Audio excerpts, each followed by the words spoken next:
All right, everyone, welcome to the goddamn podcast. I'm here with my guest, Teddy Drelles-Machado. Go ahead, Teddy, say hello to the people.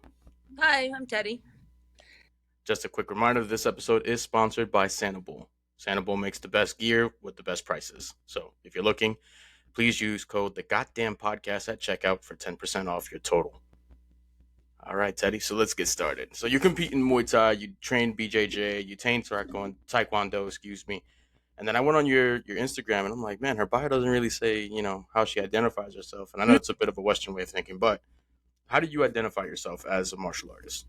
Um, Definitely Muay Thai. Okay. I just teach Taekwondo now.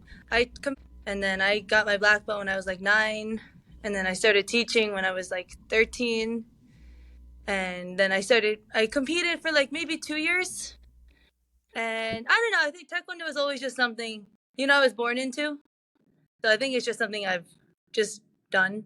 I didn't really have a choice, you know. But for now, definitely the Muay Thai. The Jiu-Jitsu I love also, but I feel like I did it for like maybe 2 years, 2.5. I got my blue belt with 4 stripes, and I competed also, and I enjoy it. I think it's really good, especially for females. It's very No, good. absolutely. I think everyone should train at some point. Yeah. But I would say definitely Muay Thai. I love it. I love training. I love teaching it. Definitely Muay Thai. All right. Wonderful. So we did speak a little bit about your martial arts journey thus far. But how did you get into competing? Like, what made you start the competition phase of your career? The Muay Thai. Yeah, absolutely. Anything, even if it's the Taekwondo from like a young age, any of it. Well, the Muay Thai started. I was in Portchester before, and then my first coach said, "Oh, Teddy, you're gonna do a smoker, like in a couple weeks." So I said, "Okay." So that's how I started. Wonderful. I mean, Yeah. that's a great way to start because you gotta cut tossed right into the fire, straight out of the frying pan and into the fire, as they would say, right? Yeah, because he knew that I competed in Taekwondo and then I did Jiu-Jitsu. So he told me, "Oh, it's just like that, It's just like doing sparring here at the gym." So I said, "Okay, I'll try." And Exactly. after that, because he started like his own promotion, so he just, "Oh, Teddy, you can fight." So I said, "Okay." Wonderful. And that was Coach Los, right? Yeah. From Los Locos Muay Thai. Yeah, he's amazing. He's got so much knowledge. I believe it's Coach Carlos Nunez, and he's brilliant. I've trained with him once or twice, and he taught me some techniques that I was like, wait, you do what now? How do you set that up? Yeah, that's where I started. That's wonderful. Now, as a woman, obviously you see the difference between female and male fighters, but as far as how like you get treated in the gyms when you go to different gyms, is there anything you can share as far as like good or bad? Either one, that's perfectly fine. But your experience as a whole. Me personally, as a whole, in every gym that I've trained, I was in Carlos's, now I'm at, Seaton. I haven't felt anything just except, respect and, just respect. I don't think I've ever been treated differently, Like I go to the gym, I just show up and I train, and that's it. All my training partners are male, and I feel they treat me, with really good respect and, the same as everyone else. One experience one memory that sticks out to me, that really sticks out to me was, it was at Legends actually. And it had to be like it had to be 2 years ago, but we had the Concussion Monday, the sparring. Yeah, Concussion Monday sparring with Coach Eugene. Yeah. So then I think Adam was leading it that day, and so then I was the only female, of course, and so it was at the end. So one person was in the front, and then the line of people. So I think a new person was in like every 30 seconds, and so one person was in the front, and so then it was my turn in the front, and everyone, I didn't know the guy, so. A lot of guys are like very respectful in the beginning. Like they won't hit you hard because I don't know them. So then it was funny. He was like just tapping me nicely, and then Adam yelled at him, hit her harder. Treat her like one of the guys. So that made me happy. Yeah, I remember that day. That was I remember I heard it and I was like, oh crap, and I looked over and then you got right up and started swinging back at him and I was like, oh okay, so she's good, she's all right, she's going for it. But I like that too. The respect is always there. Yeah. yeah, a lot of guys, because it's weird, like, hitting, I guess, a woman, So then if they're just like touching me, I'd say, it's okay, you can hit me, don't worry. Well, you tougher than most because I wish they would tap me like that. It'd be nice. It'd be a very easy sparring session. But in our gym, yeah, I do see the guys always, including myself. Whenever I spar with a girl, I don't try to go out of my way to, like push it aside, like I'm brushing it off. But I also don't want to hit her so hard that like it would make me feel bad. I have sisters, and I'm married, and I have a daughter. So like it runs through my head that it's like, oh my god, it's like hitting one of them. So it kind of like it draws you back as a guy. But then with you, I do see that the guys do like loosen up because they're like, nah, Teddy's tough. She can do this. So I Yeah, see that. as long as you're there and you're serious, you know, and carry yourself well, then I've never experienced anything. I went to Guatemala and I go to this gym that I always train at in the city. Mm-hmm. By, and then they were sparring, and then I think the coach said to me, because I don't have any females either. They're like, "Oh, it's so weird, hitting a woman." I have to agree with him. Yeah, and then then they started going harder. Then he's like, they hit me really hard, and he's like, "Oh, I'm so sorry." He didn't know how to like, you know. It was like a hard balance. I feel like Yeah, yeah. And when you were in Guatemala, what gym were you guys training at? What discipline? it was Muay Thai. It's called Pantera Muay Thai. So his wife is a ambassador. Mm. Yeah, so that's why they were there. And so then he opened the gym there. So he kind of brought Muay Thai to Guatemala. And it's nice. They started like, a Muay Thai promotion down there. So yeah, it's really good. It was fun. I mean, that reminded me of Coach Dan White. He's got the fight in Tulum, Mexico, and he's down in Tulum Muay Thai right now. And I saw the setup that they have over there, and I was like, "That's pretty dope." I've never seen it. So they have like the OnlyFans on the mat, the OnlyFans on the gloves, and I think the fights are actually like recorded and put on OnlyFans. So I thought that was awesome. I was like, "That's a great way to market yourself when there's not a lot of marketability." You know, Muay Yeah, Thai unfortunately doesn't. Right. I heard it's really good. Absolutely. And the problem with Muay Thai, I think in America, not anywhere else really, but here it's not as like, not a lot of people really know the sport that well. And I wish that we could, kind of make that a bit of a norm Yeah, because it's yeah, a beautiful sport. yeah, And technique, as you know better than anyone, is everything is technique. Everything is how you put your foot in the right place, how you move your body in the right place. Similar to boxing, where your shoulders are and where your knees are at all times. yeah, definitely. I know you could speak to that, but I was also curious about something because it's not uncommon, and I just never done it myself. But what's it like to be married, or at least in a relationship with another fighter? Like, what is that like? What's that dynamic? I don't know. I think it's great. You know, that's how we met because I was in Portchester with Mm. Carlos, and then Felipe came in, and he actually started training. He came into the gym. He was only here in the country maybe for like 4 months at the time. So, and then he started teaching, and so I learned, mostly everything from him. He taught me how to clinch. He taught me how to kick correctly, punch correctly, and he trained. I Before I met him, I had 2 fights. I lost both of them. And then he came, and he loves, his favorite thing to do is training people, especially training people for fights. So Right. I decided, I'm gonna train her. So we trained, like, I think it had to be like 2 months, and I finally won my first fight. I remember I saw the highlights and I was like, "Yeah, let's go!" It was badass, and I saw the fight. It was wonderful. Thank you. Yeah, losing sucks. It's the worst feeling, but I think that day winning was definitely one of the best moments of my life. But Yeah. anyway, question. No, it's really good. I used to train with him, just him, but then we went to Seton, Right. so I don't train with him as much now because he's teaching, and so I'm training down there. But no, it's really good. Helps me like, cut weight, and if I need to, he'll hold pads for me. But it's good. I wouldn't say we come train for fun anymore. I mean, obviously, you guys both compete, and that's got to be really cool too. But that actually leads me to my next question: Do you and Felipe have a system for dealing with each other when you're cutting weight? Well, we've never actually fought like at the same time or on the same card. We've wanted to, it's just never worked out. So I don't say we have a system. I don't think he's that like, he's not that considerate when I'm cutting weight because I'm in the sauna here, dying, and he's drinking like water and eating food in front of me. But no, it's fine. I would say like I think it's just so normal for both of us because he's fought a lot also.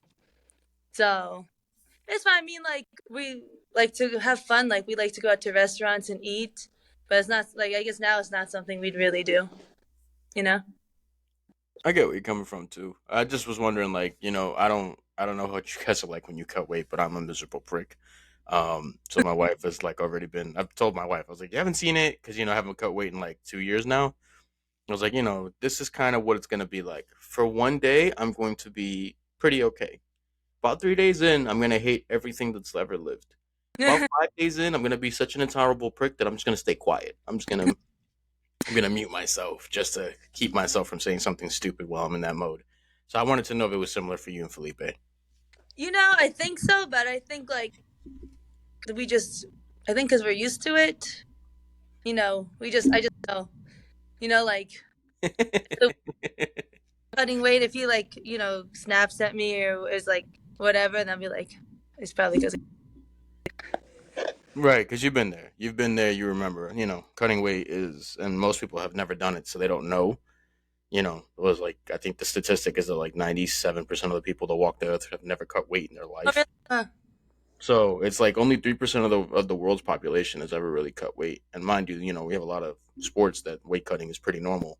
But from my experiences, I think I started cutting weight in like middle school when I used to wrestle, and I wanted to like chop somebody's arms off. I was so upset when I used to cut weight. And then Yeah. our old school, some people do the sauna. I used to do the Epsom salt in hot water, and then my brothers would cover me in blankets and towels, and I would literally sit there for an hour dying. Do you prefer the bath or the sauna? I prefer the bath. I'm not against the bath because with the bath, I've learned like as hot as the water is, I've kind of like started finding ways to like occupy myself or my mind, read a book or do something else. Yeah. Have like the little, the little portable sauna. So you just sit in it and your head is out. Yeah, I've seen it. It looks like a tent, right? It looks like a little tent, and then your head kind of pops out the top. I've seen a lot of the UFC guys use it now because of when they're traveling and stuff, and they can't get to a sauna, they'll just bring that with them. Do you guys have one of those? Yeah, I bought one. So Wonderful. And yeah. what's that like? Oh, well, it's not fun, but it's really good because like the I guess the traditional sauna, like it's terrible going in with like your head too, and you can't breathe. So, and also I figured I do it now. Like I put it on its side, so like I lay down in the sauna. You know? You found a cheat code. You're like, wait a minute, what am I Yeah, doing? because like you're sitting on like a little stool in it, and it's back. So Imagine. yeah, but yeah, Oh, it was only like $100. really? I Yeah, thought it'd be like $300 or something like that. no, I got it really cheap on Amazon. Amazon is the way to go sometimes, That's where some of the best stuff that's affordable really comes in. Uh, Um, but yeah. and then the bath, I don't know. I like to do the sauna the night before, and then if I have any more weight to do, then I like the bath. But I hate the bath. Makes you feel like I don't know. To me, it doesn't make me feel good, or even worse than I the. guess it depends. I think I'm 28. I started cutting weight when I was 12. So for me, after 16 years, I haven't cut weight in two of them. So 14 years. The bath was just like the most normal thing for me. And like that process, as miserable as it is for a lot of people, I guess because like I'm already used to it, like I'm already programmed to be dealing with it. I haven't tried the sauna in a while, but I'm going to definitely try it at one point. I did want to know, I'm hearing a lot of guys and a lot of girls that fight now, they've got this down to a science where they only cut weight for like the minimal amount of time. Yeah. They cut like the night before or 2 days before, and then they're able to make weight. Is that like a process that you and Felipe have kind of mastered a little bit? Well, at Seaton, there's this one guy, Jay, and that's like he's like a weight cut specialist, so he helps everyone out. He's really nice. Like he'll bring you like the pre-workout and the recoveries, like, and then he'll Ethan, who fought at the one champion, and Felipe last tournament, he helped them, cut the weight, giving them meals and like helping them rehydrate and everything. That's wonderful. And then for you, not to share too much, but um, how long is your weight cutting process usually? Like a week, 5 days, something to that effect? Well, Sunday start because weigh-ins on Friday, so Sunday I'll start water loading like 2 gallons, 1.5, 1.5, quarter. So what is that, like 5 days, and then you cut out like, salt and the carbs. Well, I still eat some carbs because we're still training up till like Wednesday, so it's so hard to get through training without the carbs. So I think Tuesday or Wednesday we take out the carbs, and then Thursday just eat really light. Okay. I mean, I think that sounds way better than what I used to do because I used to literally try to. I did like the scoop of peanut butter. That was the worst thing ever. Like on Monday, if we used to weigh in on Thursdays, Monday I would just have one scoop of peanut butter for the entire day and drink water. I was a teenager. I thought that was okay. Yeah, I used to do crazy stuff too. Like I used to, for like the whole time I was training, maybe like 2 months, I used to cut out salt, refined carbs, and sugar. Wow. 2 months like that, that's got to be tough. And I mean, I get the discipline and part of it, but it's I think now that the knowledge has become more like circumvented, like we kind Yeah, of have more information now in this current era, we're like that doesn't work anymore. yeah, definitely. I feel like it also messed up my metabolism a little bit. Right, it has to. I mean, what a lot of people don't get, they watch these events and they look at the fighters and they go, "Oh, that guy looks perfectly fine. Look, he's got a six pack. That guy's probably dying right now. He's got no fluids in his body." And then they kind of forget that like the first thing that loses fluid in your body is your brain, and it's the last one to get fluid back. So you have to kind of like find a way to minimize that time because it does a lot of damage in that short period of time. And Oh, then, that's where the knockouts happen. yeah, yeah, definitely. And that was something that I was thinking about. So I was like, man, I wonder how long it takes to cut weight. Now it's there's new systems, there are new products. You've got like Trainerize has that really good potent one where they come with like the bottles and the bottles have the timers on them and it tells you like how long you should be drinking it and Oh by wow. what time. Yeah, yeah, I found from like 3 or 4 of those recently, and I was like, oh wow. And then follow the Fight Dojo dietitian. I Okay. believe that's my man's name. And yeah, on Instagram, if you ever look him up, he's Yeah, yeah, I will. pretty brilliant. But he has a whole system. He talks about how fighters should still eat carbs during training camp, how you can minimize carbs but not completely remove them. Like he goes through a full process. I'm not like in any way. I'm not a dietitian, so if anyone's listening, don't just take my word for it. Do you have a tournament coming up? No, I'm not competing. I think the only one that's competing right now is Ben. Ben has a fight coming up, Oh, and yeah, then, right. Yeah, yeah, Ben DeCranza. He's got a great fight coming up. yeah, He just fought recently too, like I think 2 3 weeks yeah, ago, and he's already going back to it, which I think is great. I think that that's the best. I'm hoping to see Risky's next pro fight because that was phenomenal. The guy's tough, yeah. and of course your fight's coming up soon. 1 more week. 1 more week. You have 1 week until the fight. Yeah, next Saturday. And where's that going to be? Just to make sure that the people at home know. It's at Freedom in Astoria, in Queens. Wonderful. And then it's for Freedom Fights, right? That's the promotion. Yeah, Freedom Fighter with Rami. Yeah, I've heard a lot about Rami. I've heard great things about how he is and what he treats everyone like. And so, I was gonna ask you too. I know that the whole road to one championship is a huge deal right now, especially in Muay Thai. People in Muay Thai seem to love one right now. Oh yeah. Is that somewhere you can see yourself competing in the future? Um, I was thinking about it. I don't know. I want to see how far I can go. I want to go to eventually Thailand one day. Train and fight. But I am 33 now. You know. I wish I started younger. I started when I was 30. You're 33. Yeah. Yeah, I couldn't have told, to be honest with you. I was like, man, she's so young. I don't know how the hell she has time for all this stuff at the same time. But yeah, I mean, you know, I think that with the current era of the fight game, these fighters now can go until they're 40. Before, I don't think a lot of those fighters they couldn't make it past 35. The current era, I gotta say, I'm not too surprised when guys retire 40, 41, because I'm like, no, with the way things are now, we've figured out what parts of the puzzle to move and what not to do, and you never know. I mean, for me, I think that 33 is still very young. Max Holloway's 32. He's been fighting in the UFC since he was like what 19, so he's like, I'm still a young dude. Like I got another like 8 years left. Yeah, yeah. So I'm hoping you have the next, 7 years of your career to enjoy this and have a good time. But I was gonna also ask you because I asked Dan and Dan said the same thing. He said I want to go to Thailand to compete. Have you been watching any of the karate combat matches at all? Have you been watching any of it? No, I don't. I would suggest watching it. I think Felipe would even like watching it a little bit. But there's some guys that have like Muay Thai backgrounds and then some that have karate backgrounds, and it seems like karate combat is really making it fun. It almost reminds me of like the kumite, but like the inverted. Uh huh.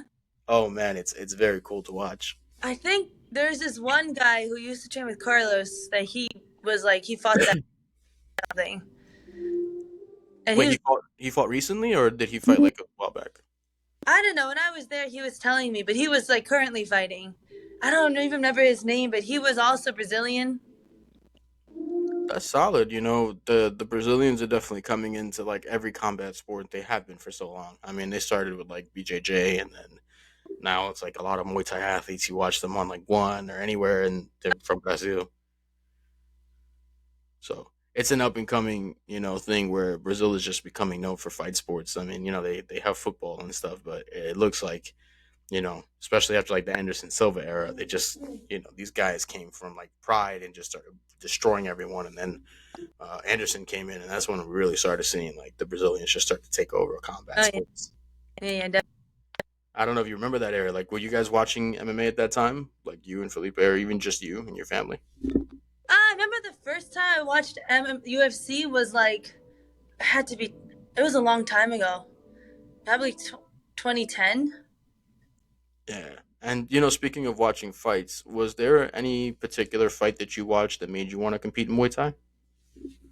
No, I never watched Muay Thai or fight. Really? No, I kind of just started. You know. That's pretty dope because most people they see it and then they go for it. Like I did the same thing when I watched my brothers wrestle. I was like, I want to wrestle. And then when I saw BJJ, I was like, oh, I want to do that because somebody had gotten me a tape of the ADCC. They had taped it in their house, and they gave it to me, and I was like, what's this? And they're like, oh, it's called ADCC. It's a jiu-jitsu tournament. I Yeah. thought that's what it was. No, I just decided it was because of COVID happened. I was doing jujitsu, and then it was just hard to train, so I needed to do something. So I googled Muay Thai, and then I found Carlos in Portchester. That's a you know what? Sometimes it's not even like a come to Jesus moment. Sometimes it's like something that people are like, oh, it's very simple, but like it turns out to be something great because look now you're competing. Your husband too, who's Oh pretty yeah. badass. I mean, I wish I started a long time ago. When I was competing in Taekwondo, I drove every day down to Astoria to train because the Taekwondo school was like it was on Steinway. So I always drove past Seton, and I wish I had started then. I mean, at least you have it now, and maybe Yeah. like my wife always says, everything happens at the right time. So, and this is probably the right time. This is probably when you were ready for it. If you had done it a little earlier, maybe who knows? You may not have done it. You may be like, hell no, not me. I'm out. Well, if I started back then, I would probably be like in Thailand now. No kids. I mean, you know what though? Sometimes those are the great moments that kind of like, I still think you guys can go to Thailand. I think you'd have a great time Oh ultimately. yeah, I definitely would go. I want to. So I think that'll work in its own way. It'll find its way to you. It's not like you can ever stop. I don't know anyone that has trained that stops training. Like period, point blank. I know everyone kind of leaves for a little bit and then they come back or they just continue to train. But I don't know anyone that's like just stopped completely. Yeah, yeah. Yeah, definitely. I want to fight though there. So hopefully I'll do it while I'm still younger. But that's why I feel like with the jujitsu, because I don't think I would never want to compete in jujitsu. I would just want to keep, learning, keep going up. So I feel like jujitsu is something I could do like forever. So Right. like once I'm done fighting, then I'll go back to jujitsu. Absolutely. I think so too. I mean, Hickson Gracie is like what, damn near in his 60s and has been doing it for 50 years now. almost 60 years training, not even competing. I think he's only competed for like a few years, and then he just trained the entire time. And then he's, I think in everyone's book, the best jiu-jitsu practitioner of all time. Mm. But I feel like with BJJ, you're right. Like you can kind of do it at any point, pick it up, and get really good at it. Because there's like 60-year-olds that start BJJ, and then within like 10 years they have a black belt, and they're Mhm. like, "Oh yeah, I'm 77 years old, and I have a black belt in BJJ," and like that's pretty dope. That's Yeah, pretty awesome about that sport. But yeah. I don't think you can do the same with Muay Thai as far as competing, because No, I've seen those older Thai gentlemen that do still train. Like they train hard, and it's scary to watch. I'm like, oh man, I'm terrified. I don't want to step in there with that dude. He'll kill me. yeah. Training for the fights and Muay Thai is very hard, so I don't know if I'd want to be doing that forever. Yeah, yeah, especially when with weight cutting and everything. But Oh, wait no, for. definitely not. So my next question is, what aside from this fight is next for you? Like, what are you looking into for 2024? How do you feel like 2024 is going to go? Do you plan to have several fights? Do you have any plans to go somewhere and train? Anything? Well, I'm hoping to fight once more this year. I'm hoping to fight December, maybe at Warriors Cup or AFL. Because I didn't fight that much this year. I only did one in January, March, and I'm gonna do November. So hope to do one more. And then next year, I don't know. I've never fought. I'm hoping to win, and then maybe win again. I'm hoping to get the opportunity to belt. I haven't fought for a belt yet. I guess that's a great way to go into the assessment of the following year, not thinking too far ahead. Um, but man, if you fought now and you fight again in December, I mean, I like that you have such a busy schedule. There are very few fighters now that want to do 4 or 5 fights a year, and I see that more like in the guys that are not to disrespect you, like in the lower levels, or like the guys that are aspiring and coming up, that they fight more often. And I feel like the guys at the top of the game, they fight like twice a year sometimes. I mean, there are a few here and there, like Yeah, Miguel Burns or one of those guys, or Hamzat or Usman. They'll fight 4 times a year. They have no problem with that. But then what I'm seeing a lot more of is as you go up the ladder, it seems like, I don't know, maybe it's the recovery. I'm not sure what it is, but you start to see them fight less and less. And then now I'm seeing all the local fighters from here, from Westchester. These guys fight 4, 5, 6 times a year. It seems really tough to me. I'm like, man, that's badass. well, there's also I think so many opportunities now. With all the promotions. I think I saw someone post that now there's like 6 Muay Thai promotions in New York that you could fight at. So there's I think like so many opportunities now for us.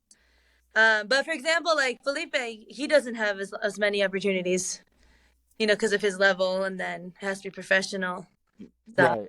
And I thought that too. It was like, man, it seems like it's weird because it's like as soon as you get to a certain level, it's like waiting. It's almost like fishing, the fishing game where you fish and like you kind of have to wait for the line, and it takes a while for something to bite, and then you can start to pull. So yeah, that's yeah, what I was thinking about. I was like, man, as you start to get up to that level, it just seems like there's less and less activity, and sometimes I think it's misconstrued that like they don't want to fight, and I'm like, I don't think anybody that does this doesn't want to fight. I think they do. I think what happens a lot of time is that you're looking through the lens of the fighter and going, "Oh man, what's the opportunity look like?" And like you said, now there's 6 Muay Thai, promotions here in New York. I know we have a good amount of MMA promotions too. I mean, it's starting to blossom here and become yeah, what I think it was always meant to be.